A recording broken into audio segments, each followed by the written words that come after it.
Hey there, Alex here. This is the Find X3 Pro, OPPO's new flagship device for 2021.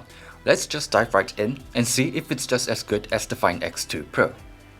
You can tell how much effort OPPO has put into its design. Instead of just going for a simple camera bump, OPPO went through the effort of actually shaping the rear glass panel so that it can accommodate the camera hardware in a more seamless manner. I'm not sure about other folks, but I personally think it looks nice. The matte finish on this blue version feels fantastic, and it has the usual IP68 rating for dust and water resistance as well.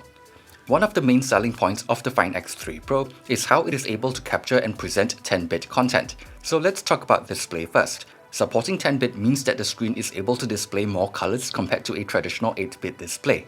I'm not sure if most folks are going to be able to notice the difference in colors, but I do think the display looks great. Vibrant colors, good level of brightness, and a smooth 120Hz refresh rate. Oh, and the fingerprint sensor works well as expected, just that the position is a little lower, which makes it a bit of a reach sometimes.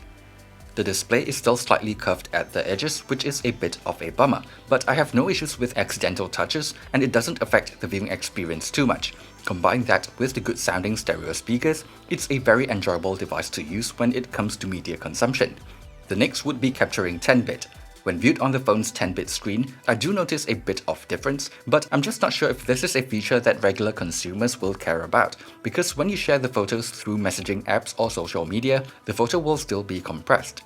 Anyway, both the main and ultra-wide-angle camera performs great, since they're both using the same high-end Sony sensor. The style of image processing will be up to personal preference, but I think it looks good enough. The ultra-wide-angle camera in particular is one of the best I've seen so far, with good sharpness and minimal distortion. However, we do get a major downgrade in terms of telephoto range.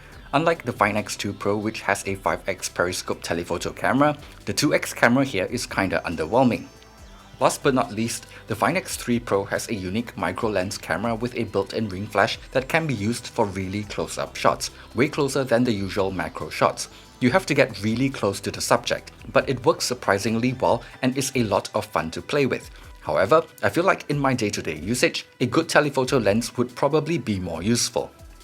Anyway, apart from the telephoto camera, I think overall camera performance is pretty good. If you want to see whether it's good enough for your needs, just check out the link in the video description below. I've uploaded everything I took with the phone at original resolution. For the rest of the phone, the hardware is pretty standard for a flagship phone in 2021, so performance is excellent for the most part. It does warm up quite easily with heavier usage, but that's kind of normal these days too.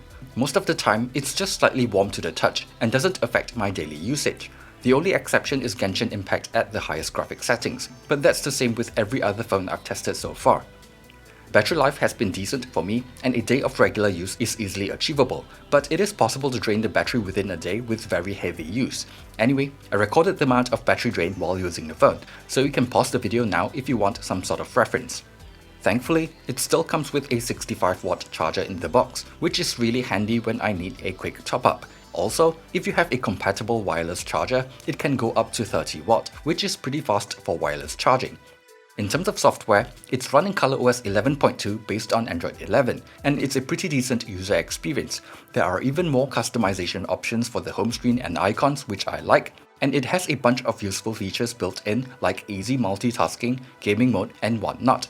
It has a few pre-installed apps, but nothing that really offends me. Even the pre-installed keyboard is just Gboard. However, I do think that it would be nice if they take a page out of Samsung's playbook and promise longer software support, especially since the phone is not cheap. It would be a nice bonus on top of the 2 years warranty that they already provide.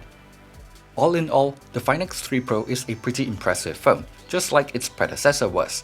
It is lacking a periscope telephoto camera and it only has half the storage, but the launch price is now 100 Singapore dollars cheaper, and we do get other improvements on the phone. That said, because the Galaxy S21 series has gone down in price quite a bit, and the performance gap between Exynos and Snapdragon isn't really that big this year, I still think the pricing could be a bit more competitive. But of course, the pricing situation might also change with time, and if you manage to grab one during the pre-order with all the coupons and freebies, it's actually not a bad deal. So putting aside my concern with the price now, I think most people who buy the phone will probably be happy with it. At least in my time with it so far, it has been a pretty good experience.